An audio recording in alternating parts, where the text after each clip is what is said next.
Today, we have an opportunity to hear the thoughts of a highly confident speaker, Mr. Mridul Mahesh. I am sure that this will encourage us in our future events. With immense pleasure, I welcome our resource person, Mr. Mridul Mahesh, onto the stage. Everyone, please rise up to welcome him.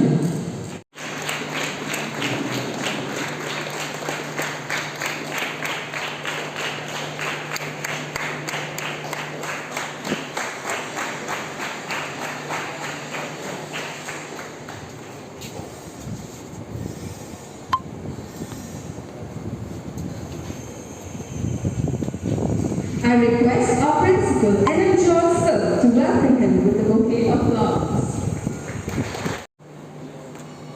Good morning all. Good morning. Pora. Entar vishaalalle. Nalla Thrissooralle wedding kettu ottana pole pottana. Good morning. Porallo. Sound porallo. Tre ullu. Good morning. Pora. ഇതിനൊക്കെ നല്ല response ഞാൻ പ്രതീക്ഷിച്ചേ. ഒരു good morning കൂടി തരും. Good morning. Okay. അപ്പോൾ ഇന്ന് ഞാൻ എന്തിനാ ക്ലാസ് എടുക്കാൻ വന്നതെന്ന് അറിയോ?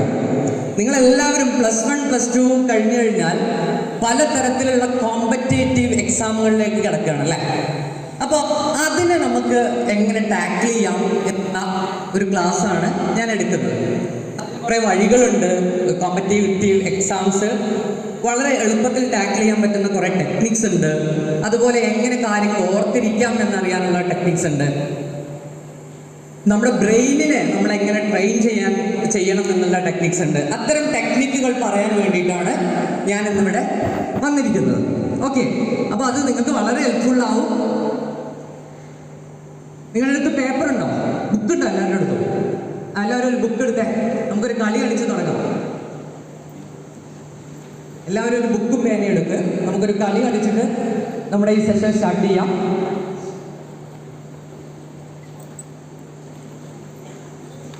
എല്ലാവരും എടുത്തോ?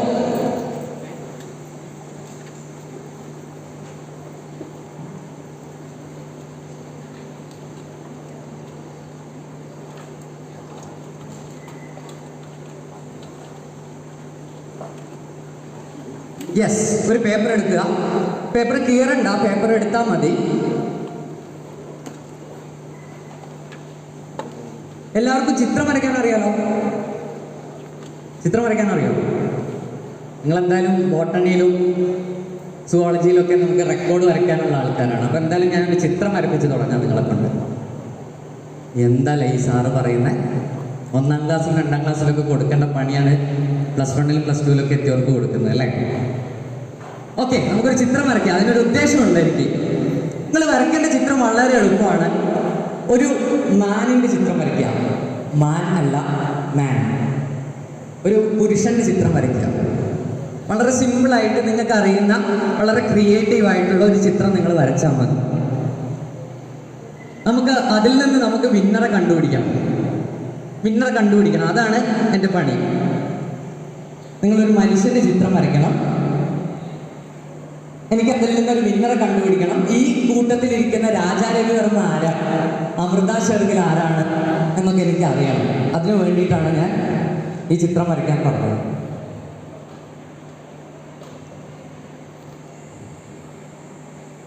രണ്ട് മിനിറ്റ് സമയമാണ് ഞാൻ തരിക. അതിനുള്ളിൽ പെട്ടെന്ന് വരച്ച് തീർക്കണം. അത്ര വലിയ വൃത്തിയൊന്നും വേണ്ട. നിങ്ങൾക്ക് അറിയുന്ന രീതിയിൽ വരച്ചാൽ മതി. ഞാനൊക്കെ ആണെങ്കിൽ ഫുള്ള് സർക്കിളും ലൈനും വെച്ചിട്ടൊരു ചിത്രം വരയ്ക്കുകയാണ് സാധാരണ ചെയ്യാറ്. ഞാൻ അത്രയും എന്നെ കൊണ്ട് നടക്കും.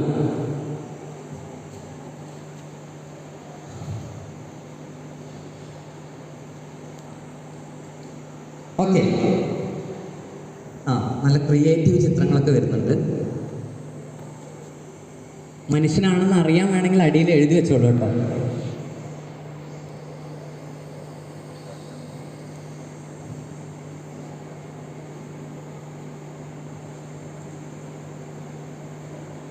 Okay, good. ടൈം എൻഡ് ചെയ്യാൻ പോവാണ്. 10, 9, 8, 7, 6, 5,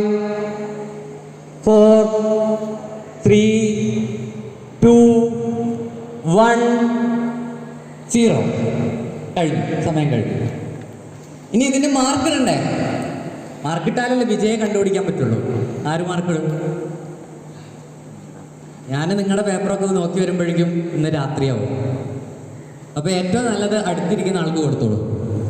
അടുത്തിരിക്കുന്ന ആൾ മാർക്കിടും. നേരെ പേപ്പർ അടുത്തിരിക്കുന്ന ആൾക്ക് കൊടുക്കും. ഇനി അടുത്ത പരിപാടി, ഇതിൻ്റെ ഒരു ക്രൈറ്റീരിയ വേണ്ടേ? ഇത് മാർക്കിടുന്നതിന് ഒരു ക്രൈറ്റീരിയ വേണ്ടേ? എന്താ ക്രൈറ്റീരിയ? ഭംഗി വെച്ചിട്ട് മാർക്കിടാം അല്ലേ? പക്ഷെ ഭംഗിക്കൊരു പ്രശ്നമുണ്ട്. എന്താ പ്രശ്നം? എൻ്റെ ഭംഗിയായിരിക്കില്ല നിങ്ങളുടെ ഭംഗി അല്ലേ? ഭംഗി ആൾക്കനുസരിച്ച് മാറും. അപ്പോൾ എന്തെങ്കിലും ഒരു ക്രൈറ്റീരിയ വേണം. എന്താ ചെയ്യാം? എന്നാൽ ഞാനൊരു ക്രൈറ്റീരിയ പറയാം. ഞാൻ പറയുന്ന പോലെ നിങ്ങൾ മാർക്കിടണം. ഓക്കെ. ഈ വരച്ച ചിത്രത്തിൽ കണ്ണുണ്ടെങ്കിൽ ഒരു കണ്ണിന് 200 പോയിന്റ് കൊടുക്കാം. അപ്പോൾ 2 കണ്ണുണ്ടെങ്കിൽ 400 പോയിന്റ് കൊടുക്കാം. ഈ ആള് ഷർട്ടാണ് ഇട്ടിട്ടുള്ളതെങ്കിൽ നിങ്ങൾക്ക് 500 പോയിന്റ് കൊടുക്കാം. ടീഷർട്ടാണെങ്കിൽ പോയിന്റ് ഒന്നും വേണ്ട. നിങ്ങളുടെ ആള് ഷർട്ടാണ് ഇട്ടിട്ടുണ്ടെങ്കിൽ 500 പോയിന്റ് കൊടുക്കാം. ടീഷർട്ടാണെങ്കിൽ പോയിന്റ് ഒന്നും വേണ്ട. നിങ്ങൾ വരച്ച ആൾക്ക് മീശ ഉണ്ടെങ്കിൽ 100 പോയിന്റ് കൊടുക്കാം.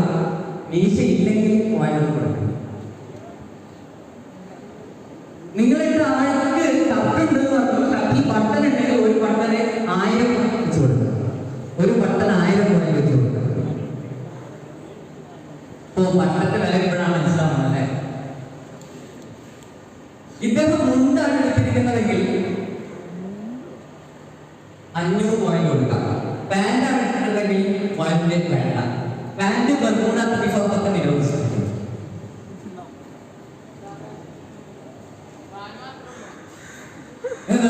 കാലം മാത്രമേ ഉള്ളൂ, ഒന്നും ഇടാൻ മനസ്സിലാണോ? ഈ ക്രൂരത വേണ്ടായിരുന്നു. ഓക്കെ. ഈ മനുഷ്യന് താടി ഉണ്ടെങ്കിൽ നിങ്ങൾക്ക് 1000 മാർക്ക് കൊടുക്കാം. കണ്ണട വെച്ചിട്ടുണ്ടെങ്കിൽ 200 പോയിന്റ് കൊടുക്കാം. ചെരുപ്പാട് ഇട്ടിട്ടുണ്ടെങ്കിൽ മാർക്കൊന്നും കൊടുക്കണ്ട, കുറച്ച് പോഷായിക്കോട്ടെ. ഷൂ ഉണ്ടെങ്കിൽ 1000 മാർക്ക് കൊടുക്കാം. ഇനി ടോട്ടൽ മാർക്ക് നിങ്ങൾ കൂട്ടിക്കേ. 500 മുകളിലാണോ? 10,000. 10,000 ഇവിടെ 6 8 5. എത്ര പേർക്ക് 10,000-ൽ കൂടുതൽ മാർക്ക് കിട്ടിയിട്ടുണ്ട്? 10,000-ൽ കൂടുതൽ മാർക്ക് കിട്ടിയ ആരെങ്കിലും ഉണ്ടോ? ഇല്ല, ഒരാളുമില്ല. 5,000-ൽ കൂടുതൽ മാർക്ക് കിട്ടിയ ആരെങ്കിലും ഉണ്ടോ? 5,000-ൽ കൂടുതൽ മാർക്ക് കിട്ടിയവരുണ്ട്. 6,000-ൽ കൂടുതൽ മാർക്ക് കിട്ടിയവര് ഒറ്റ കൈ അല്ല, 3 കൈ. 6,000-ന് മുകളിൽ മാർക്ക്. എന്താ മോളുടെ പേര്? ആക്ച്വലി ഇവിടെ എന്താണ് ഇവിടെ സംഭവിച്ചത്? ഞാൻ നിങ്ങളോട് ചിത്രം വരയ്ക്കാൻ പറഞ്ഞു അല്ലേ? നമ്മൾ വിജയിയെ പ്രഖ്യാപിക്കും എന്ന് പറഞ്ഞപ്പോൾ നിങ്ങളുടെ മനസ്സിൽ എന്തായിരുന്നു ധാരണ? ചിത്രം വരയ്ക്കാൻ തുടങ്ങിയപ്പോൾ ആ ചിത്രം എങ്ങനെ മാർക്കിടുന്നാണ് നിങ്ങൾ വിചാരിച്ചേ? അതിന്റെ ബ്യൂട്ടി നോക്കി മാർക്കിടുന്നാണല്ലേ നിങ്ങൾ വിചാരിച്ചേ അല്ലേ? നമ്മളൊരു ചിത്രകാരനെ കണ്ടുപിടിക്കാൻ നമ്മൾ ശ്രമിക്കുക എങ്ങനെയാ? അതിന്റെ ബ്യൂട്ടി നോക്കിയിട്ടാണ്. പക്ഷെ ഞാൻ ക്രൈറ്റീരിയ ഒന്ന് മാറ്റി. അത് ഞാൻ നിങ്ങളോട് പറഞ്ഞിരുന്നെങ്കിൽ, ഞാൻ ബട്ടന് ഇത്രയും മാർക്ക് കൊടുക്കുമെന്ന് പറഞ്ഞിരുന്നെങ്കിൽ നിങ്ങൾ കൂടുതൽ ബട്ടൺ വരയ്ക്കുമായിരുന്നു ഇല്ലേ? അപ്പൊ ഇവിടെ എന്താ പ്രശ്നം പറ്റിയത്? നിങ്ങൾക്ക് എങ്ങനെയാണ് മാർക്ക് ഇടുന്നത് എന്നുള്ള ക്രൈറ്റീരിയ നിങ്ങൾക്ക് മുമ്പേ അറിയില്ലായിരുന്നു. ഇത് തന്നെയാണ് ലോകത്തിലെ ഭൂരിഭാഗം കുട്ടികൾക്കും പറ്റുന്ന പ്രശ്നം. അവർ എഴുതാൻ പോകുന്ന എക്സാമിന് എഴുതാൻ പോകുന്ന ആൾക്കാരുണ്ട്. എത്ര പേർക്ക് MBBS താല്പര്യമുണ്ട്? ഇത്രയും ആൾക്കാർ MBBS എഴുതാൻ പോകുന്നവരാണ്. ഓക്കെ. എഞ്ചിനീയറിംഗ് താല്പര്യമുള്ളവർ? എഞ്ചിനീയറിംഗ് ആണല്ലോ കൂടുതൽ. ഓക്കെ. MBBS പറഞ്ഞ ആൾക്കാർ എത്ര പേര് MBBSന്റെ കുടുംബം പറയുന്നത് കേട്ടോ? ഇതാണ് പ്രശ്നം. ഇതാണ് ഞാൻ പറഞ്ഞ പ്രശ്നം. നമ്മളൊരു സാധനത്തിന് പ്രിപ്പയർ ചെയ്യുമ്പോൾ അറ്റ്ലീസ്റ്റ് അതിനെക്കുറിച്ചിട്ടുള്ള ബേസിക്സ് എങ്ങനെ അങ്ങോട്ട് എത്തും? നേരത്തെ വിജു സാർ പറഞ്ഞു, നിങ്ങൾ സ്വപ്നം കാണണം, നിങ്ങൾ എവറസ്റ്റ് കീഴടക്കും എന്നുള്ള സ്വപ്നം കണ്ടിട്ട് യാതൊരു കാര്യമില്ല. അങ്ങോട്ട് എത്താനുള്ള വഴികളെക്കുറിച്ച് സ്വപ്നം കാണണം. അതാണ് നമ്മൾ ആദ്യമായിട്ട് ചെയ്ത് തുടങ്ങേണ്ട കാര്യം. അപ്പോൾ അറ്റ്ലീസ്റ്റ് നിങ്ങൾ എന്ത് ചെയ്യണം? എന്താണ് MBBS എന്ന് അറിഞ്ഞുകൊണ്ട് തുടങ്ങണം. എന്തൊക്കെയാണ് MBBS ചോദിക്കുക എന്നറിയണം. എങ്ങനെ അതിന് പ്രിപ്പയർ ചെയ്യും എന്നറിയണം. അത്തരം കാര്യങ്ങൾ അറിഞ്ഞുകൊണ്ട് വേണം തുടങ്ങാൻ. ഓക്കെ, അപ്പോൾ ഇത് പറഞ്ഞു തരുന്നതിന് വേണ്ടിയിട്ടാണ് ഞാൻ ആ ഒരു ഗെയിം കളിച്ചത്. ഇനി നമുക്ക് ക്ലാസ്സിലോട്ട് കിടക്കാം. എന്നെ പരിചയപ്പെടുത്തി കാണും. എൻ്റെ പേര് മൃദുൽ മഹേഷ് എന്നാണ്. ഞാൻ ക്യൂസ് ട്രെയിനറാണ്, ഇൻഫർടൈൻമെൻറ്റ് ട്രെയിനറാണ്. ഇൻഫർമേഷനും എൻ്റർടൈൻമെൻറ്റും മിക്സ് ചെയ്തുകൊണ്ടുള്ള ക്ലാസ്സുകളാണ് എൻ്റെ ക്ലാസ്സുകൾ. ഞാൻ നിലവിൽ ഇൻ്റർനാഷണൽ ക്യൂസിംഗ് അസോസിയേഷൻ്റെ കേരള കോർഡിനേറ്ററാണ്. കേരളത്തിലെ ക്വിസേഴ്സിനെയും ക്വിസ് മാസ്റ്റേഴ്സിനെയൊക്കെ റാങ്ക് ചെയ്യുന്നത് ഞാനാണ്. മാതൃഭൂമി, മനോരമ ഇയർബുക്കുകൾ, മാതൃഭൂമി വിദ്യ, പാലന്മ ടൈംസിലൊക്കെ നിങ്ങൾക്ക് എൻ്റെ പേര് കാണാം. ഞാനാണ് അതിൻ്റെ കണ്ടന്റ് ക്രിയേറ്റർ. അതുപോലെ തന്നെ ഒരുപാട് പുസ്തകങ്ങൾ എഴുതാറുണ്ട്. നിങ്ങളെപ്പോലുള്ള കുട്ടികൾക്ക് ക്വിസ് വർക്ക്ഷോപ്സ് കൊടുക്കാറുണ്ട്. ഗവൺമെൻറ് പ്രൊജക്ട്സുകളും നിങ്ങളെപ്പോലുള്ള കുട്ടികളെ എങ്ങനെ ഗെയിമുകൾ ഉപയോഗിച്ച് പഠിപ്പിക്കാം എന്നുള്ള ക്ലാസ്സുകളാണ് ഞാൻ പൊതുവെ എടുക്കുന്നത്. അതുകൊണ്ട് ഒരുപാട് ട്രിക്കുകളും ടിപ്സുകളും എൻ്റെ അടുത്തുണ്ട്. ഇന്ന് നമുക്ക് അങ്ങനത്തെ കുറച്ച് ടിപ്സും ട്രിക്സും എടുക്കാനാണ് ഞാൻ ഉദ്ദേശിക്കുന്നത്. അപ്പോൾ അതിന് നമുക്ക് ഏറ്റവും നല്ലൊരു ടൂൾ എന്ന് പറയുന്നത് ക്വിസാണ്. നിങ്ങൾ ക്വിസിന് പോയിട്ടുണ്ടോ? ആരെങ്കിലും ക്വിസ് ഏറ്റവും നല്ലൊരു ഗെയിമിഫിക്കേഷൻ ടൂളാണ്. ക്വിസിന് പോയ എത്ര പേരുണ്ട് ഇവിടെ? എന്താ ക്വിസ് എന്ന് പറഞ്ഞു കഴിഞ്ഞാൽ? Lot of questions. Within limited ടൈമിൽ നമ്മൾ ആൻസർ ചെയ്യണം അല്ലേ? പക്ഷെ അത് പഴയ കാലത്തെ ഒരു ക്വിസ് രീതിയായിരുന്നു. അതിനെ നമ്മൾ പറയുന്നത് ഫാക്ട് ബേസ്ഡ് ക്വിസിംഗ് എന്നാണ്. ആ ക്വിസിംഗ് രീതി മാറിയിട്ട് ഇപ്പൊ പുതിയ രീതിയിലുള്ള ക്വിസിംഗ് വന്നു, ട്രിവിയ ബേസ്ഡ് ക്വിസിംഗ്. ക്വിസിംഗിന്റെ ഇമ്പോർട്ടൻസ് എന്ന് പറയുന്നത് നമ്മുടെ ഒബ്സർവേഷൻ സ്കില്ലിനെ ഷാർപ്പൺ ചെയ്യാൻ വേണ്ടിയിട്ട് ഉപയോഗിക്കുന്ന ഒരു ടൂളാണ് ക്വിസിംഗ് എന്ന് പറയുന്നത്. അങ്ങനെ നിങ്ങൾ നന്നായി വായിക്കുന്ന ഒരാളാണെങ്കിൽ നിങ്ങൾക്ക് വളരെ എളുപ്പത്തിൽ ക്വസ്റ്റ്യൻസ് ക്രാക്ക് ചെയ്യാൻ പറ്റും. ഫോർ എക്സാമ്പിൾ, നിങ്ങൾക്കൊന്നും അറിയില്ല, ആ ക്വസ്റ്റ്യൻ വായിച്ചു കഴിഞ്ഞാൽ നിങ്ങൾക്കൊന്നും അറിയില്ല, നിങ്ങളത് മുമ്പേ കേട്ടിട്ടില്ലെങ്കിലും നിങ്ങൾക്ക് വളരെ സിമ്പിളായിട്ട് ക്വസ്റ്റ്യൻ ക്രാക്ക് ചെയ്യാൻ പറ്റും. ഫോർ എക്സാമ്പിൾ, ഞാനൊരു ചോദ്യം ചോദിക്കാം, വളരെ സിമ്പിളായിട്ടുള്ളൊരു ചോദ്യം. ഇത് മുമ്പ് IAS വന്നൊരു ചോദ്യമാണ്. ചോദ്യം ഇത്രയേ ഉള്ളൂ: 1857 ഒന്നാം സ്വാതന്ത്ര്യ സമരത്തിൽ രക്തസാക്ഷിത്വം വഹിച്ച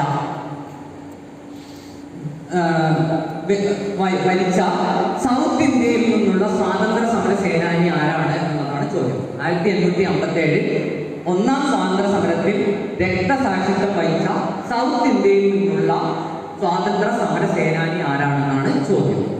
4 ഓപ്ഷൻസ് ഉണ്ട്: മംഗൾ പാണ്ഡെ, ലാലാ ലജപത് റായ്, വേലു നാച്ചിയാർ, ബാലഗംഗാധര തിലക്.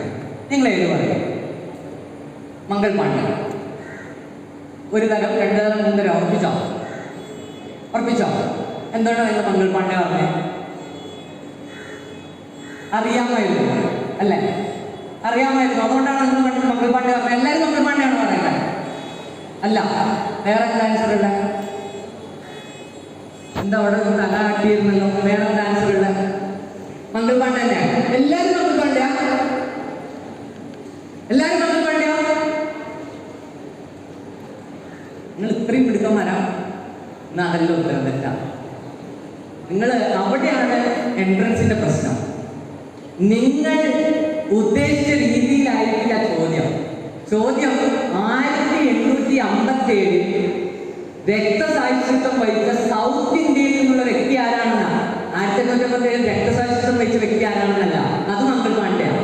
സൗത്ത് ഇന്ത്യയിൽ നിന്നുള്ള വ്യക്തി ആരാണെന്നുള്ളതാണ് ചോദ്യം. കണ്ടോ, അവിടെ ഒരു ട്വിസ്റ്റ് ഉണ്ട്. നിങ്ങൾ എഴുതുന്ന എല്ലാ എക്സാമ്പിളും ഒരു ട്വിസ്റ്റ് ഉണ്ടായി. ആ ട്വിസ്റ്റിൽ പിടിച്ചിട്ട് വേണം നിങ്ങൾ ആൻസർ എത്താൻ. സൗത്ത് ഇന്ത്യ എന്ന് കേട്ട് കഴിഞ്ഞാൽ നിങ്ങൾ ഓർമ്മിച്ചോ ഈ 4 പേര് നോക്ക്. മംഗൾ പാണ്ഡെ സൗത്ത് ഇന്ത്യൻ പേരാ? മംഗൾ പാണ്ഡെ സൗത്ത് ഇന്ത്യൻ പേരാണോ? അല്ല, ഒരിക്കലും അല്ല. ബാലഗംഗാധര തിലകൻ സൗത്ത് ഇന്ത്യൻ പേരാണോ? അല്ല. ലാലാ ലജപത് റായ് നിങ്ങൾ റായ് കേട്ടിട്ടുണ്ടോ? ഇല്ല. അപ്പോൾ ഒബ്വിയസ്ലി ഏതാണ് ഉത്തരം? വേലു നാച്ചിയാറാണ്. ഇതൊന്നും അറിയാത്ത ആൾക്ക് പോലും ഒരു ലോജിക് വെച്ചിട്ട് അല്ലെങ്കിൽ ഒരു കോമൺ സെൻസ് വെച്ചിട്ട് എന്ത് ചെയ്യാൻ പറ്റും? ആൻസറിൽ എത്താൻ പറ്റും എന്നുള്ളതാണ്. ഇപ്പൊ വേലു നാച്ചിയാർ എന്നുള്ള പേര് കേട്ടാൽ തന്നെ അറിയാം സൗത്ത് ഇന്ത്യൻ ആണ്. കാരണം നമ്മുടെ സ്വഭാവം എനിക്കാ അല്ലേ? നായർ, നയന, ചാലിയ. ഈ ചാലിയ എന്ന് പറയുന്നത് ശരിക്കൊരു വിഭാഗമാണ്. ചാലിയ എന്ന് പറഞ്ഞൊരു നദി ഉണ്ട് കോഴിക്കോട്. ആ വിഭാഗം താമസിക്കുന്ന ആയതുകൊണ്ടാണ് ചാലിയ എന്നുള്ള പേര്. ഓക്കെ, അപ്പോ ഇതാണ് സംഭവം. എല്ലാ ക്വസ്റ്റ്യൻസിലും എന്തുണ്ടായിരിക്കും? ഒരു ട്വിസ്റ്റ് ഉണ്ടായിരിക്കും. ആ ട്വിസ്റ്റ് വെച്ചിട്ട് വേണം നിങ്ങൾ പിടിക്കാൻ. ആ ട്വിസ്റ്റ് നിങ്ങൾ കണ്ടുപിടിക്കണം എന്നുള്ളതാണ് നിങ്ങളുടെ ഇമ്പോർട്ടൻസ്. വേഗം ചോദ്യം ചോദിക്കാം. വളരെ ശ്രദ്ധിച്ച് കേട്ടോണേ. ചോദ്യം ഞാൻ ചോദിക്കുന്നത് വളരെ ശ്രദ്ധിച്ച് കേട്ടോണേ. ഞാൻ ക്വസ്റ്റ്യൻ എങ്ങനെ ക്രാക്ക് ചെയ്യേണ്ടത് എന്നാണ് ഞാൻ കാണിച്ചു തരുന്നത്. അതായത് നമ്മുടെ കോമൺ സെൻസ് ഉപയോഗിച്ച് നമുക്ക് ഒന്നും അറിയാത്ത ഒരു ചോദ്യം എങ്ങനെ അറ്റൻഡ് ചെയ്യാം എന്നുള്ളതാണ് ഞാൻ പറയുന്നത്. അടുത്ത ചോദ്യം ശ്രദ്ധിച്ചു കേട്ടോ. അനീറസ് എന്ന ക്ലോത്തിങ് ബ്രാൻഡ് തുടങ്ങിയ സ്പോർട്സ് പേഴ്സണാലിറ്റി ആരാണ്? അനീറസ് എന്ന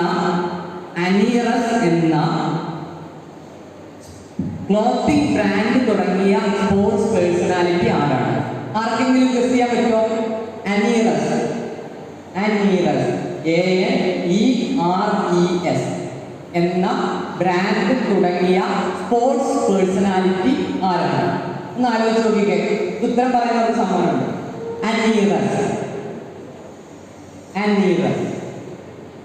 എനി ഗസ്?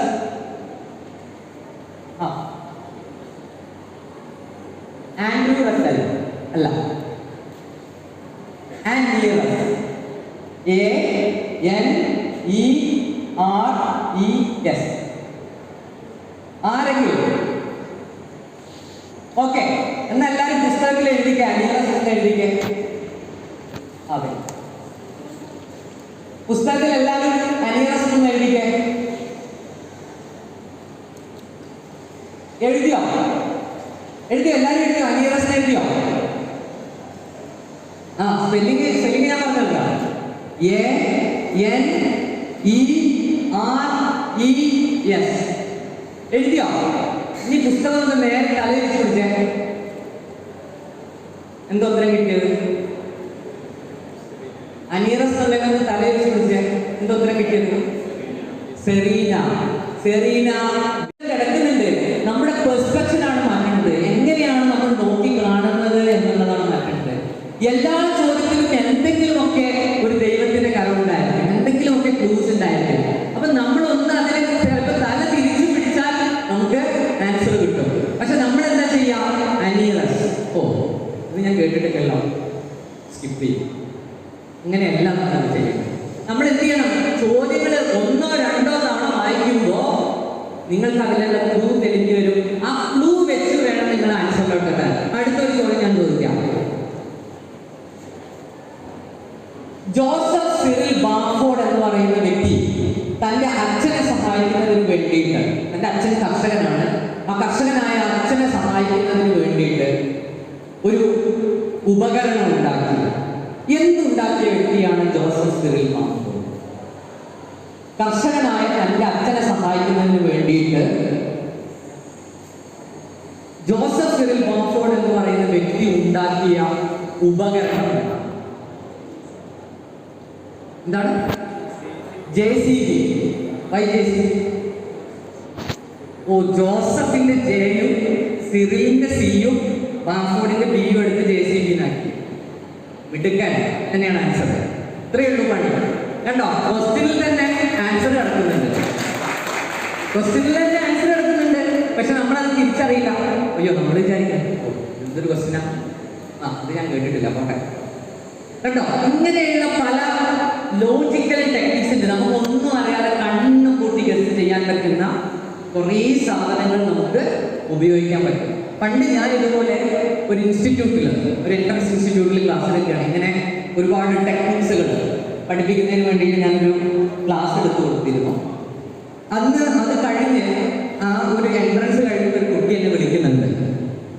എൻട്രൻസിന്റെ റിസൾട്ട് വന്നിട്ട് അവൻ 2 മാർക്കിനാണ് ക്വാളിഫൈ ചെയ്തത്. ആ 2 മാർക്കിന് ക്വാളിഫൈ ചെയ്യാൻ കാരണം ഒരു GK ക്വസ്റ്റ്യൻ അവൻ ശരിയാക്കി എന്നുള്ളതാണ്. അപ്പോൾ ആ ക്വസ്റ്റ്യൻ ഇത്രയും ഉണ്ടായിരുന്നുള്ളൂ. ഹിസ്റ്ററിയിൽ ആദ്യമായി നോബൽ സമ്മാനം ലഭിച്ച നെതർലൻഡുകാരനായ വ്യക്തി ആരാണ് എന്നുള്ളതായിരുന്നു ചോദ്യം. കെമിസ്ട്രി നോബൽ പ്രൈസ് കേട്ടിട്ടില്ലേ?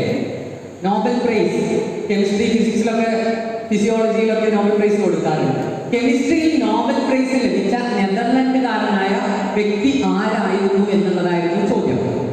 അതിൽ 4 ഓപ്ഷൻ ഉണ്ടായിരുന്നു. ഫസ്റ്റ് ഓപ്ഷൻ ഹെൻറി മോസ്ലി എന്നായിരുന്നു. രണ്ടാമത്തെ ഓപ്ഷൻ ലീനസ് പോളിംഗ് എന്നായിരുന്നു. മൂന്നാമത്തെ ഓപ്ഷൻ വാൻ ഗോഗ് എന്നായിരുന്നു. നാലാമത്തെ ഓപ്ഷൻ മെൻഡലീഫ് എന്നായിരുന്നു. ഏതാണ് ഉത്തരം? ഏതാണ് ഉത്തരം?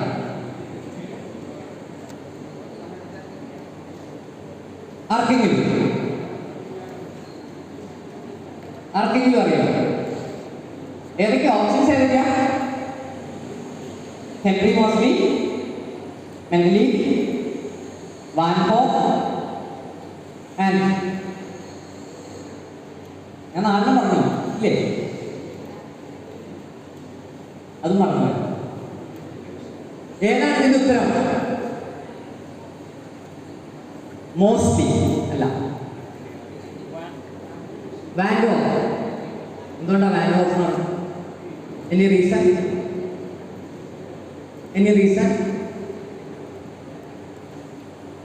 വാൻ ഗോഗ് ആണ് ഉത്തരം. അത് ഇവൻ ശരിയാക്കി. ഇവന് ഉത്തരം അറിയില്ല. ഇവൻ ഇങ്ങനത്തെ ഒരു ചോദ്യം കേട്ടിട്ടില്ല. പക്ഷെ ഇത് അവൻ ശരിയാക്കി. എങ്ങനെയാ ശരിയാക്കിയതെന്ന് അറിയോ? ഞാൻ ക്ലാസ് എടുക്കുന്നതിനിടയിൽ ഇതേപോലെ ചില രാജ്യത്തെ ആളുകളുടെ പേര് കേട്ട് കഴിഞ്ഞാൽ നമുക്ക് പെട്ടെന്ന് മനസ്സിലാവും. ഇപ്പൊ ജപ്പാൻ പേരുകൾ കേട്ട് കഴിഞ്ഞാൽ നിങ്ങൾക്ക് പെട്ടെന്ന് മനസ്സിലാവും അല്ലേ? പാത്രം നിലത്തിൽ പൊട്ടിക്കുന്ന പോലത്തെ പേരുകളാണ്. അതേപോലെ സൗത്ത് ഇന്ത്യൻ പേരുകൾ കേട്ടാൽ നിങ്ങൾക്ക് മനസ്സിലാവും. നേരത്തെ ഞാൻ ഒരു ഉദാഹരണം പറഞ്ഞു. അതേപോലെ നെതർലാൻഡുകാരുടെ ഒരു പ്രത്യേകതയാണ് അവർ വാൻ ആ ഒരു ക്ലാസ് എടുക്കുന്നതിനിടയിൽ പറഞ്ഞു. അത് വെച്ച് ഇവൻ ട്രാക്ക് ചെയ്തു. വാൻ കാരണം നെതർലൻഡ് കാരണം ആ നെതർലാണ് അവിടുത്തെ ക്ലൂ. അത് വെച്ച് ഇവൻ വാൻ ഗോഗ് എന്നുള്ള ഉത്തരത്തിലെത്തി. എങ്ങനെയാ? നിങ്ങൾക്കറിയാം വാൻ വെച്ചിട്ടുള്ള ആരെങ്കിലും പേര് നിങ്ങൾക്ക് ഓർമ്മയുണ്ടാവും? ഡച്ചുകാരനായ വ്യക്തി വാൻ വെച്ചിട്ടുള്ള ആളുകൾ. വാൻഡ്രീഡ് എന്ന് പറഞ്ഞ ഒരാളുണ്ട്. വാൻഡ്രീഡ് കേട്ടിട്ടുണ്ടോ? വാൻഡ്രീഡ് ഫോർട്ടൂസ് മലബാർക്കസ് എന്ന് പറയുന്ന പുസ്തകം എഴുതിയിട്ടുള്ള ആള്. അതൊന്നല്ല, വളരെ ഫേമസ് ആയിട്ടുള്ള ഡച്ചുകാരന്മാരെ നിങ്ങൾക്കറിയാം. വളരെ ഫേമസ് ആയിട്ടുള്ള ഒരു പെയിന്റർ ഉണ്ട്, ഡച്ച് പെയിന്റർ. ആരാ വാൻ വെച്ചിട്ട് തുടങ്ങുന്നേ?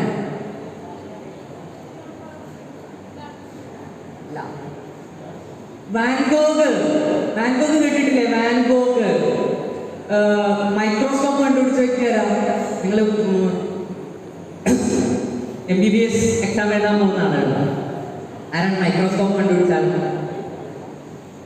നിങ്ങൾ ചെറിയ ക്ലാസ് പഠിച്ചതാ. ആൻഡോ വാൻ ലിവാൻ ഗോഗ് അല്ലേ? ആൻഡോ വാൻ ഗോഗ്. അപ്പൊ കണ്ടോ, നമ്മൾ അറിയുന്ന പല സാധനങ്ങളും നമുക്ക് എന്ത് ചെയ്യാം? നിങ്ങളുടെ ലോജിക്കൽ സ്കിൽസ് ഉപയോഗിച്ച് കണക്ട് ചെയ്യാം. ഓക്കെ, നമുക്കൊരു ഗെയിം കൂടി കളിക്കാം. നിങ്ങളുടെ ഒരു ഒബ്സർവേഷൻ ചെക്ക് ചെയ്യുന്ന ഒരു ഗെയിമാണ്. വളരെ സിമ്പിളായിട്ട് ഗെയിമാണ്. ഇതിൽ അച്ഛനും അമ്മയും ഡോക്ടർമാരായിട്ടുള്ള എത്ര പേരുണ്ട്? മീൻസ് പാരൻസ് ആരെങ്കിലും ഡോക്ടറായിട്ടുള്ള ആരെങ്കിലും? ഇല്ല. ഭാഗ്യം. വളരെ സിമ്പിൾ ആയിട്ടുള്ളൊരു ഗെയിമാണ്.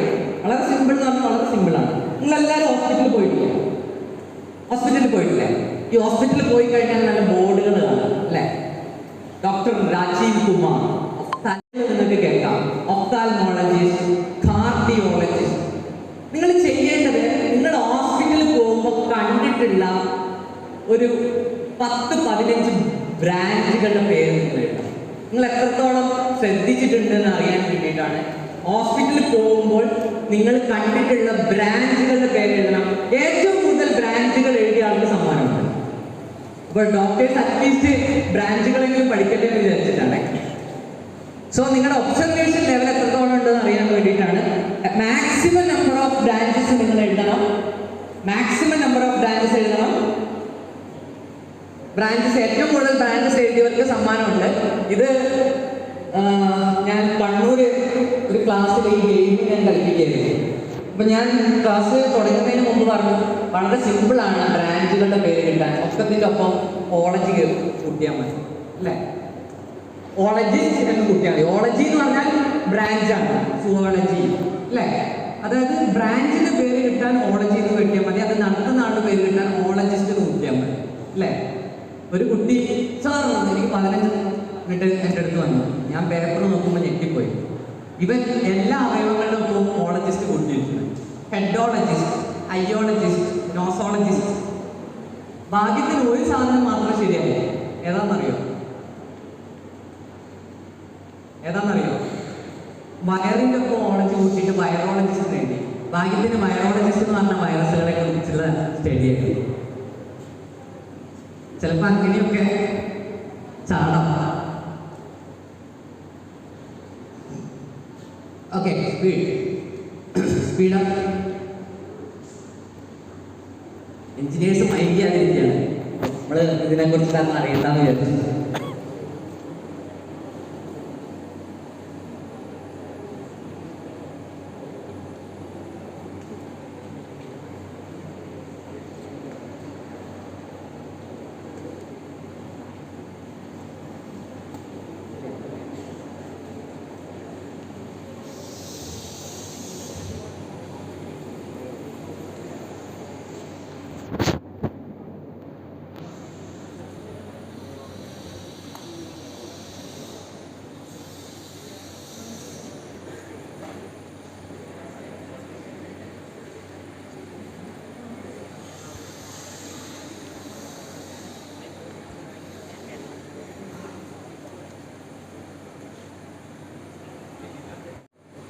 ഓക്കെ, എഴുതി കഴിഞ്ഞോ?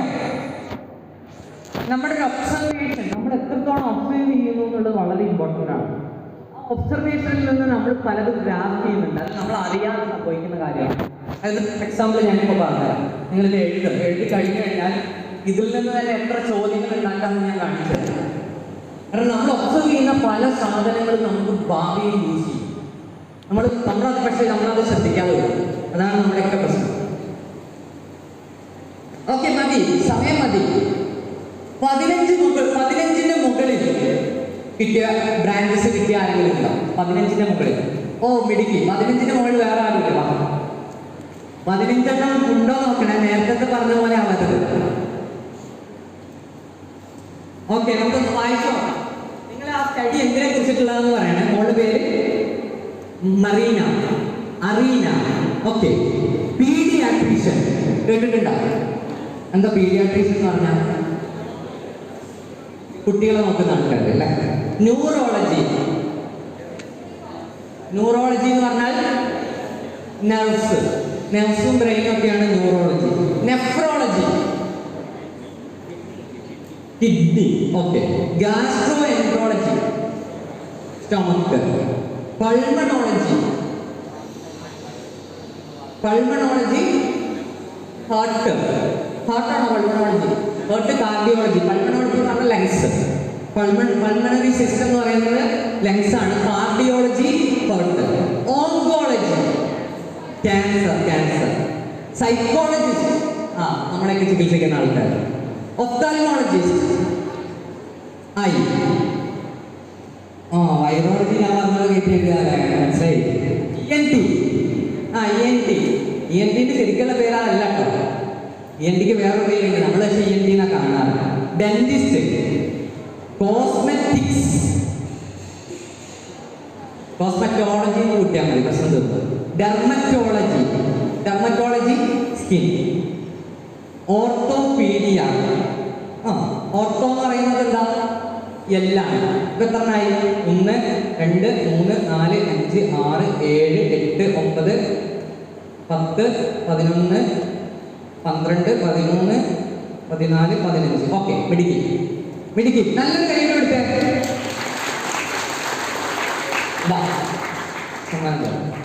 ഇങ്ങനെയുള്ള ചില വേർഡുകൾ ലാറ്റിൻ വേർഡ്സ് ആണ്. ബേസിക്കലി ബയോളജിയിലുള്ള പല സാധനങ്ങളും ലാറ്റിൻ വേർഡ്സ് ആണ്. അതുകൊണ്ട് പേരിടാൻ ഭയങ്കര സുഖമാണ്.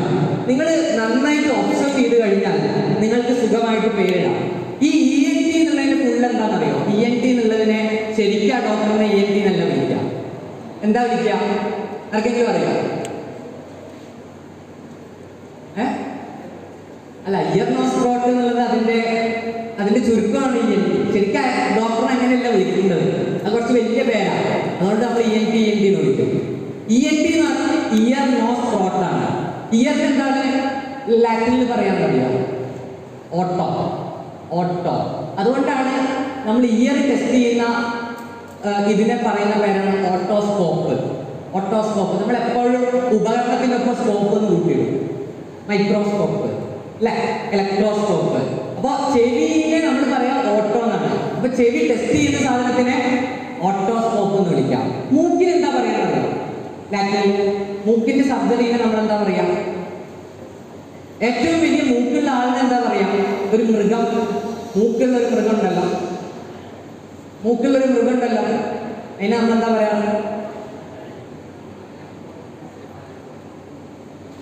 അതായത് അവരുടെ ആ ഒരു മൃഗത്തിന്റെ രോമം മൂക്കായി മാറിയിട്ടുണ്ട്. അതുകൊണ്ട് ആ മൃഗത്തിനെ നമ്മൾ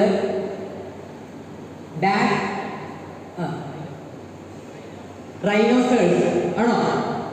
റൈനോ. അപ്പൊ റൈനോ എന്ന് പറഞ്ഞ മൂക്കാണ് അല്ലേ?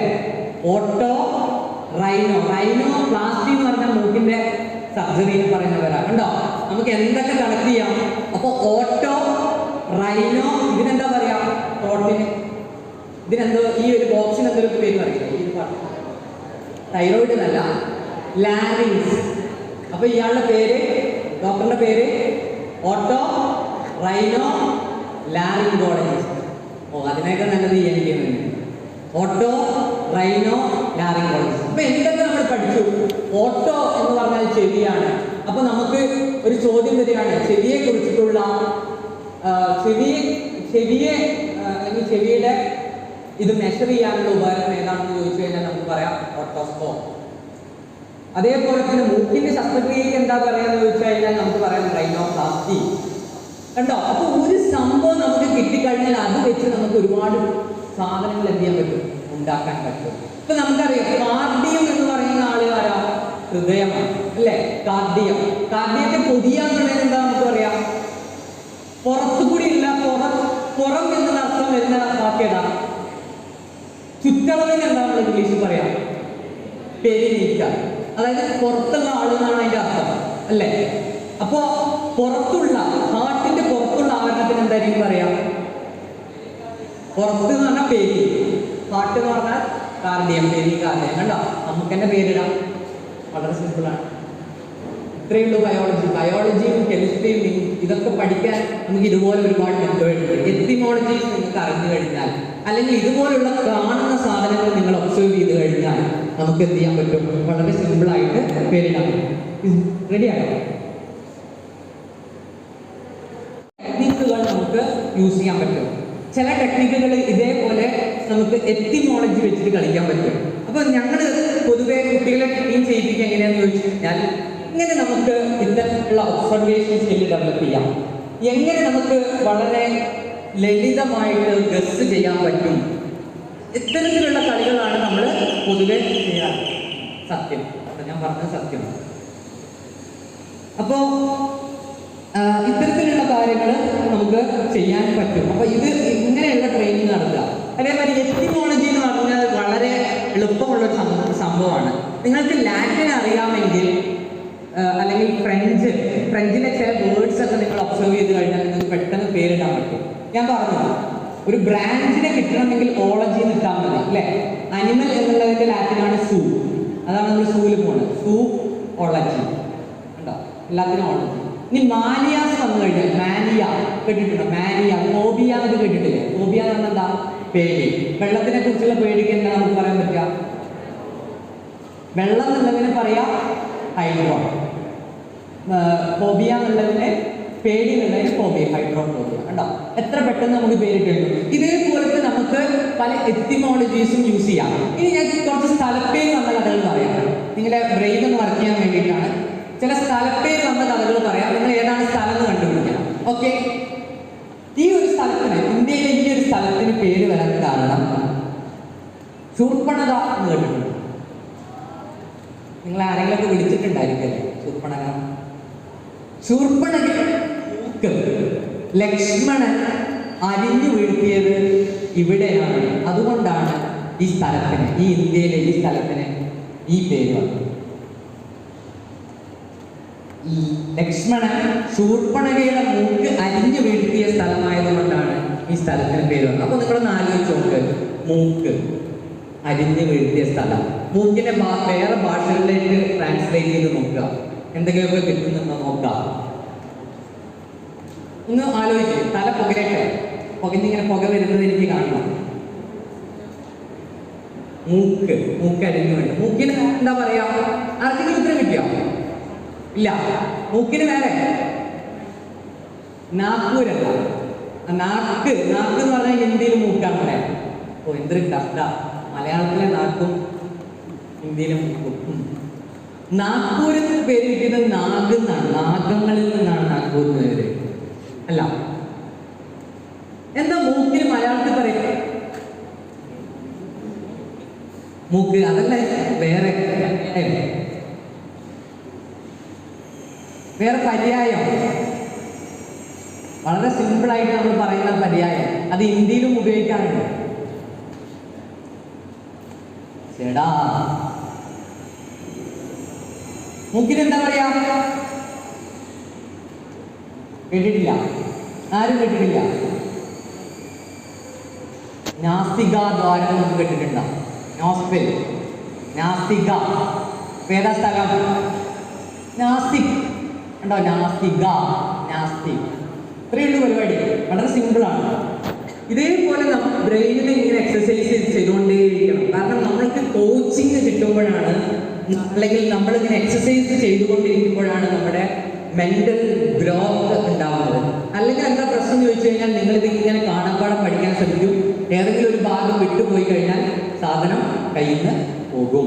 അപ്പൊ നമ്മൾ ഒരു സാധനത്തിന് മാക്സിമം ഉള്ളിലോട്ട് ഇറങ്ങിച്ചെന്ന് പഠിക്കാൻ നോക്കണം എന്നുള്ളതാണ്.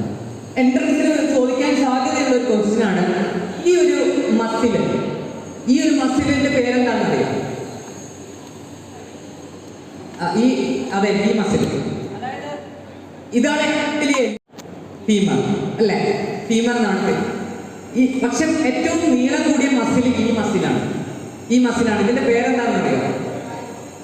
സാർട്ടോറിയസ് എന്നാണ്. കേട്ടിട്ടുണ്ടോ? സാർട്ടോറിയസ് നിങ്ങൾ എന്തായാലും ബയോളജിയിൽ പഠിക്കും. സാർട്ടോറിയസ്. ഈ സാർട്ടോറിയസ് എന്നുള്ള പേര് കാരണം എന്താണെന്നറിയാം? ഇത് ലാറ്റിൻ ഭാഷയിൽ ഒരു പ്രൊഫഷണലിന്റെ പേരാണ്, ഒരു ജോബിന്റെ പേരാണ്. കാരണം ആ ജോബ് ചെയ്യുന്നവരാണ് ഈ മസിൽ ഏറ്റവും കൂടുതൽ ഉപയോഗിക്കുന്നത്. ആ ജോബ് ചെയ്യുന്നവരാണ്. അതുകൊണ്ട് നമ്മൾ ഡോക്ടേഴ്സ് ഇതിനെ ഡാഷ് മസിൽ എന്ന് വിളിക്കാറുണ്ട്, ആ പ്രൊഫഷന്റെ പേര്. അപ്പൊ ഒന്ന് ആലോചിച്ച് നോക്കി, ഈ മസിൽ ഏറ്റവും കൂടുതൽ ഉപയോഗിക്കുന്ന ഏത് പ്രൊഫഷനായിരിക്കും ഉണ്ടാവുക? അതുകൊണ്ട് തന്നെ ഈ മസിലിന്റെ പേര് അവരുടെ പേരിലാണ് അറിയപ്പെടുന്നത്. അവരുടെ ലാറ്റിൻ വേർഡ് ആയിട്ടുള്ള വാക്കാണ് ശരിക്കും സാർട്ടോറിയസ് എന്ന് പറഞ്ഞത്. ഒന്ന് ആലോചിച്ച് നോക്കിക്കാൻ, ഈ മസിൽ ഉപയോഗിക്കുന്ന ആൾക്കാരാണ്. ചിലപ്പോൾ അവർ ചമ്മണം അടങ്ങിയിരുന്നിട്ടാണ് ചെയ്യുക. എന്തായാലും ഈ മസിൽ അവർക്ക് ഉപയോഗിക്കണം, കാലിന്റെ മസിൽ ഉപയോഗിക്കണം. എന്താണ് പറഞ്ഞോ? നമ്മുടെ പോളിസി KKBP എന്നാണ്. കിട്ടി പോയ പോലെ അത്രയേ ഉള്ളൂ. കേട്ടില്ല? സൈക്ലിസ്റ്റ് നല്ല ഗസ്റ്റാണ്. സൈക്ലിസ്റ്റ് അല്ല, ടൈലർമാർ. ടൈലർമാർ മസിൽ എന്നാണ് ഇതിനെ പറയാ. ഡോക്ടേഴ്സ് ഇതിനെ ടൈലേഴ്സ് മസിൽ എന്നാണ് വിളിക്കുക. കാരണം ഇത് ടൈലർമാരാണ് ഏറ്റവും കൂടുതൽ ഉപയോഗിക്കുക. നിങ്ങൾക്കറിയാം, കാല് ഉപയോഗിച്ചുകൊണ്ട് വർക്ക് ചെയ്യുന്ന ആൾക്കാരാണ്. അതുകൊണ്ട് ഇനി ഡോക്ടർമാരാവുമ്പോൾ ഓർത്തിരിക്കുക, ഇതിന്റെ പേര് ടൈലേഴ്സ് മസിൽ എന്നാണ്.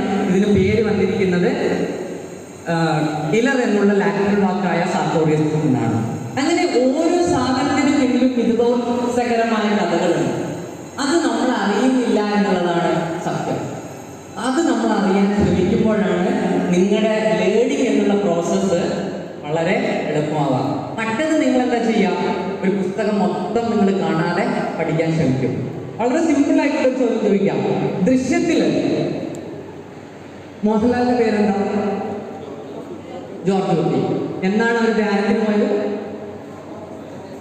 ഓഗസ്റ്റ് 2, ഓഗസ്റ്റ് 4 ആണോ? ഏത് ദിവസത്തിനാണ് മോഹൻലാൽ ധ്യാനത്തിന് പോയത്? ഏതായിരുന്നു മരുന്നിന്റെ കാറിന്റെ കളറ്? മഞ്ഞ. ഒരു സിനിമയുടെ എല്ലാ ക്വസ്റ്റ്യൻ ചോദിച്ചാലും നിങ്ങൾ ആൻസർ ചെയ്യും. എന്നാൽ ഒരു ടെക്സ്റ്റ് ബുക്കിന്റെ 4 ക്വസ്റ്റ്യൻ ചോദിച്ചു കഴിഞ്ഞാൽ നിങ്ങൾ അവിടെ ഇരുന്ന് പബ്ബ പഠിക്കാൻ പോകും. എന്താ പ്രശ്നം?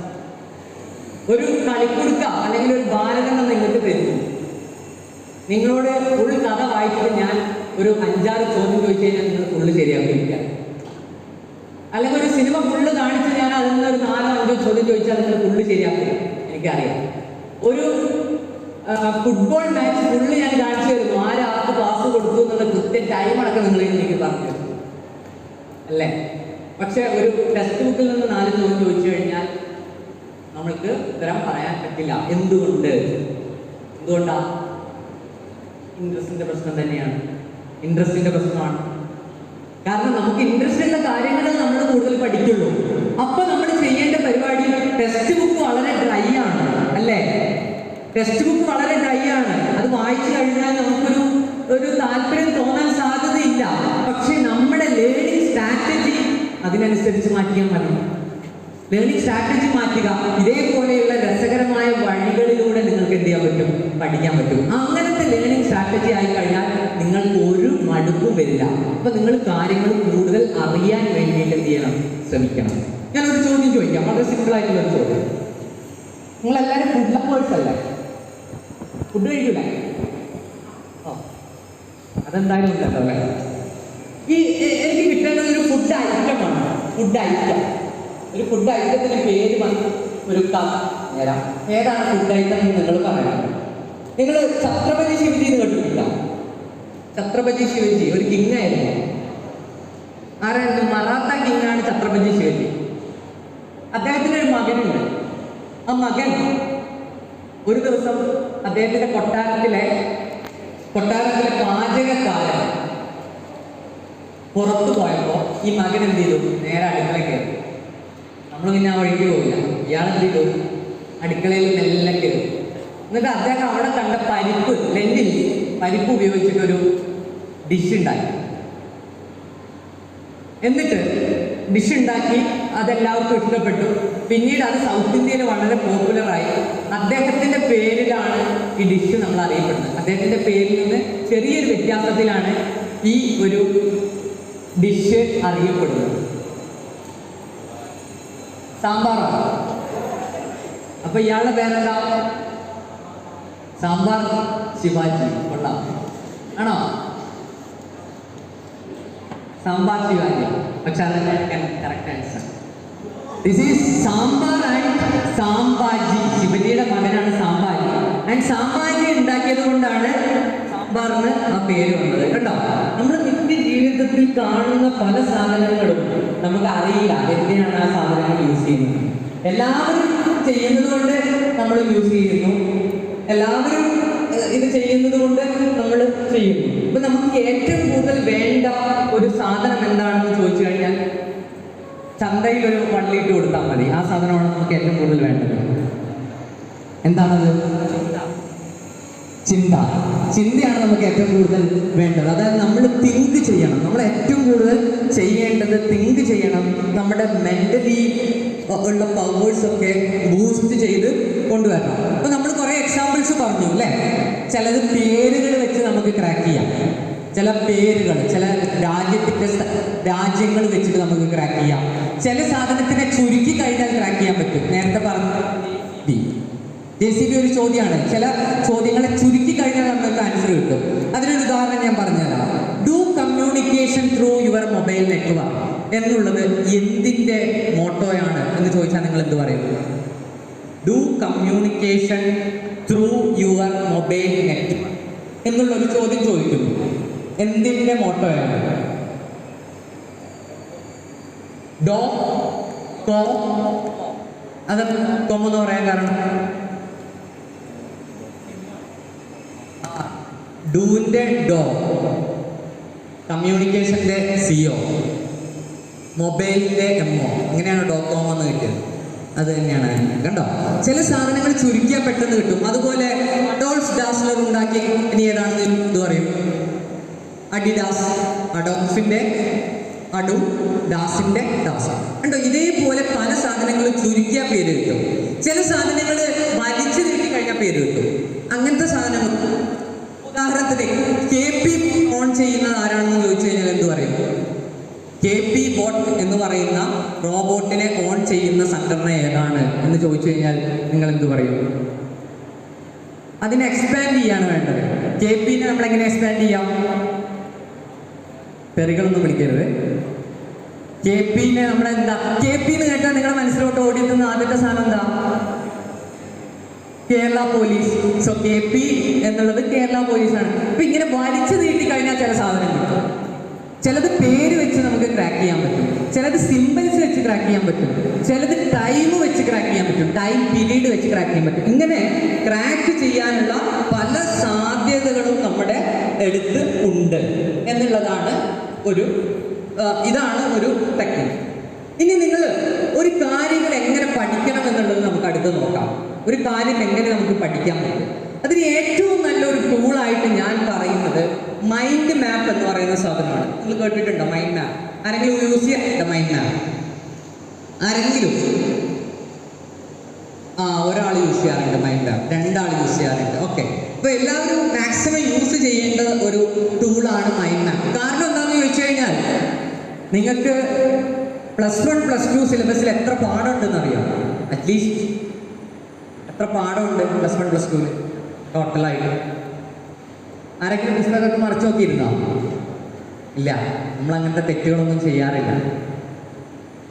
ഫിസിക്സ് എത്ര പാഠമുണ്ട്? 15 വെച്ച് കൂട്ടിക്കോ. 15 ചാപ്റ്റർ ഫിസിക്സ്. +1 +1ൽ 15, +2ൽ 15, ഇപ്പൊ തന്നെ 30ആയി. കെമിസ്ട്രി ഓംസ് ലോ എന്ന് കൊടുത്തു. ഓംസ് ലോന്റെ ഇക്വേഷൻ ഒന്ന് നിങ്ങൾ അവിടെ കളറിൽ ഒന്ന് മാർക്ക് ചെയ്തു വെച്ചു. അടുത്തത് എഴുതി. അടുത്തത് എന്താ? റെസിസ്റ്റൻസ് എന്നുള്ളത് എഴുതി വെച്ചു. റെസിസ്റ്റൻസിന്റെ സിമ്പൽ ഉണ്ടെങ്കിൽ അത് വരച്ച് വെക്കാം. രണ്ട് രീതിയിൽ റെസിസ്റ്റൻസ് കണക്ഷൻ കൊടുക്കാം. സീരീസ്, എങ്ങനെയാ സീരീസിന്റെ ഇക്വേഷൻ? R1 + R2 + R3. എങ്ങനെയാ പാരലലിന്റെ ഇക്വേഷൻ എഴുതുന്നു. അടുത്തത് റെസിസ്റ്റിവിറ്റി എന്ന് എഴുതുന്നു. അങ്ങനെ ഓരോന്നും കൃത്യമായിട്ട് എഴുതുക. ഇനി ഇതിന് എന്തെങ്കിലും സബ് ടോപ്പിക് ഉണ്ടെങ്കിൽ അത് വീണ്ടും സബ് ടോപ്പിക് ആക്കാം. അപ്പൊ ഒറ്റ ഷീറ്റിൽ ഈ പാഠം മൊത്തം എന്ത് ചെയ്യും? ഒതുങ്ങും. ഇതെന്തിനാന്ന് ചോദിച്ചു കഴിഞ്ഞാൽ ഇത് മടക്കി നേരെ എടുത്ത് പോക്കറ്റിൽ വെക്കുക. ഇടയ്ക്ക് ഈ സാധനം എടുത്തിട്ട് തുറന്നു നോക്കിയിട്ട് ഒന്ന് നോക്കുക. അപ്പൊ നിങ്ങൾ എന്ത് ചെയ്യും? അത് വീണ്ടും റീകളക്ട് ചെയ്യും. ബസ്സിലൊക്കെ പോകുമ്പോൾ ഒരു ഷീറ്റ് ഉണ്ടാക്കിയിട്ട് പോക്കറ്റിൽ വെക്കാം, ഇടയ്ക്ക് എടുത്ത് നോക്കാം. അപ്പൊ ഈ ഒരു രീതി നിങ്ങൾ ഫോളോ ചെയ്ത് കഴിഞ്ഞാൽ വളരെ ഹെൽപ്ഫുള്ളായിരിക്കും. മൈൻഡ് മാപ്പ് നിങ്ങൾ എന്തായാലും ക്രിയേറ്റ് ചെയ്യാൻ പഠിക്കണം. അപ്പോൾ മൈൻഡ് മാപ്പ് ഉണ്ടാക്കാൻ വളരെ സിമ്പിളാണ്. ഒരു മെയിൻ ടോപ്പിക്ക് നിങ്ങൾ എടുത്തു. അത് കഴിഞ്ഞിട്ട് അതിൻ്റെ സബ് ടോപ്പിക്ക് എഴുതുന്നു. സബ് ടോപ്പിക്കിൽ നിങ്ങൾ കളർ വെച്ചിട്ട് എഴുതി പഠിക്കണം. കാരണം കെമിസ്ട്രിയിലൊക്കെ ഒരുപാട് ഫോർമുലാസ് വരാനുണ്ട്, ആളുകളുടെ പേര് പഠിക്കാനുണ്ടാവും. അപ്പൊ അതൊക്കെ നിങ്ങൾ പഠിക്കണമെങ്കിൽ കളറ് നിങ്ങൾ കാണുമ്പോൾ ഒരു മനുഷ്യൻ ഏറ്റവും കൂടുതൽ പെട്ടെന്ന് ഫോക്കസ് ചെയ്യുക കളറുകളിലാണ്. ഇപ്പോൾ പെട്ടെന്നൊരു നമ്മളിവിടെ ക്ലാസ് നടക്കുന്നതിനിടയിൽ പെട്ടെന്നൊരു കളറ്, ഒരു ലൈറ്റ് ഇങ്ങോട്ട് വന്നു കഴിഞ്ഞാൽ നമ്മൾ നോക്കും അല്ലേ? പെട്ടെന്നൊരു കളർ നോക്കും, അത് നമുക്ക് പെട്ടെന്ന് സ്ട്രൈക്ക് ചെയ്യുകയും ചെയ്യും. അതുകൊണ്ട് തന്നെ കളറിൽ എഴുതി വെച്ച് കഴിഞ്ഞാൽ നമ്മൾ കൃത്യമായിട്ട് സ്ട്രൈക്ക് ചെയ്യും. അപ്പോൾ ഫോർമുലാസ് ഒക്കെ നിങ്ങൾക്ക് എന്ത് ചെയ്യാം? ഒരു റെഡ് കളറിലാണെങ്കിൽ റെഡ് കളറിൽ എഴുതുക. അതേമാതിരി സിമ്പിൾസ് ഉണ്ടായിരിക്കും. ഇപ്പോൾ ബൾബ് ഒരു സിമ്പിളാണ്, റെസിസ്റ്റൻസിന് വേറൊരു സിമ്പിളാണ്, അത് വേറെ കളറിൽ എഴുതുക. ഡെഫിനീഷൻസ് വേറെ കളറിൽ എഴുതുക. അപ്പോൾ എപ്പോഴും ചെയ്യേണ്ടത് ഒറ്റ പേജിൽ ഒരു പാഠം നിങ്ങളുടെ കയ്യിലുണ്ടായിരിക്കണം. ആ ഒരു പേജ് എടുത്ത് നോക്കിക്കഴിഞ്ഞാൽ നിങ്ങൾക്ക് ആ ഒരു പാഠത്തിൻ്റെ മൊത്തം, അതായത് എന്തൊക്കെയാണ്. അപ്പോൾ മൈൻഡ് മാപ്പ് ക്രിയേറ്റ് ചെയ്യുക എന്നുള്ളത് വളരെ ഇമ്പോർട്ടൻ്റ് ആയിട്ടുള്ള ഒരു കാര്യമാണ്.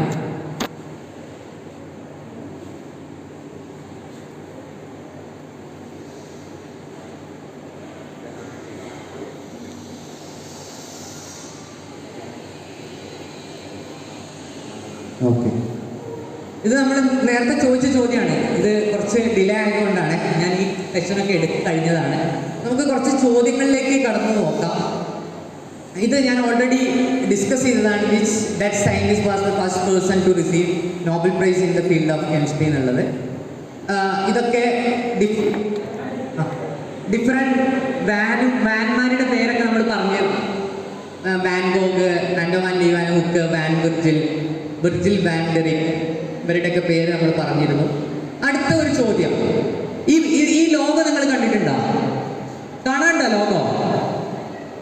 ഈ ലോഗോ നിങ്ങൾ കണ്ടിട്ടുണ്ടോ? ഇത് എന്തിന്റെ ലോഗോയാ? കേരള ബാങ്കിന്റെ ലോഗോയാണ്. എന്റെ ചോദ്യം, അതിൽ കിടക്കുന്ന ആ കുത്തുകളുണ്ടല്ലോ, ഡോട്ട്സ്, അത് ഇൻഡിക്കേറ്റ് ചെയ്യുന്നത്? ഡോട്ട്സ് എന്തിനെയാണ് ഇൻഡിക്കേറ്റ് ചെയ്യുന്നത്?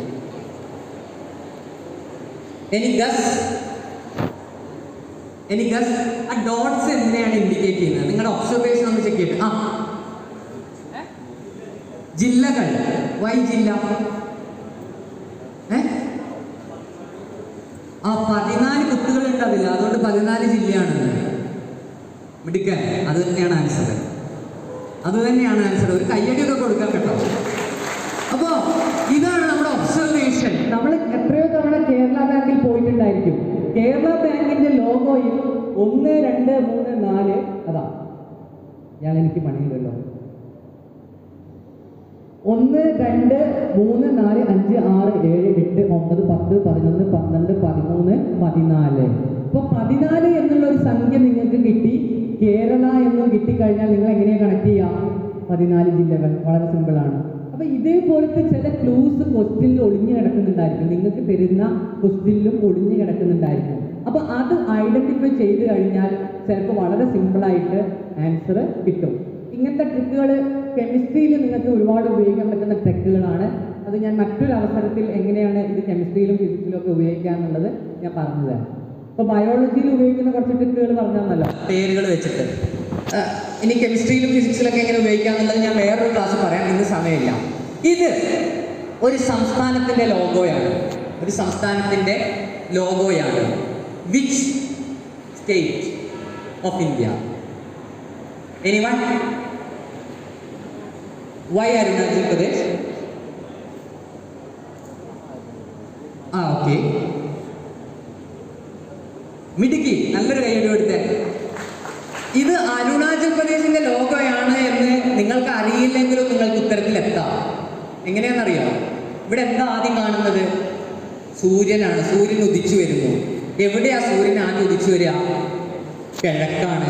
അപ്പൊ ഏറ്റവും കിഴക്ക് കിടക്കുന്ന സംസ്ഥാനം ഏതാണ്? അരുണാചൽ പ്രദേശാണ്. ഉത്തരത്തിലെത്തിയില്ലേ?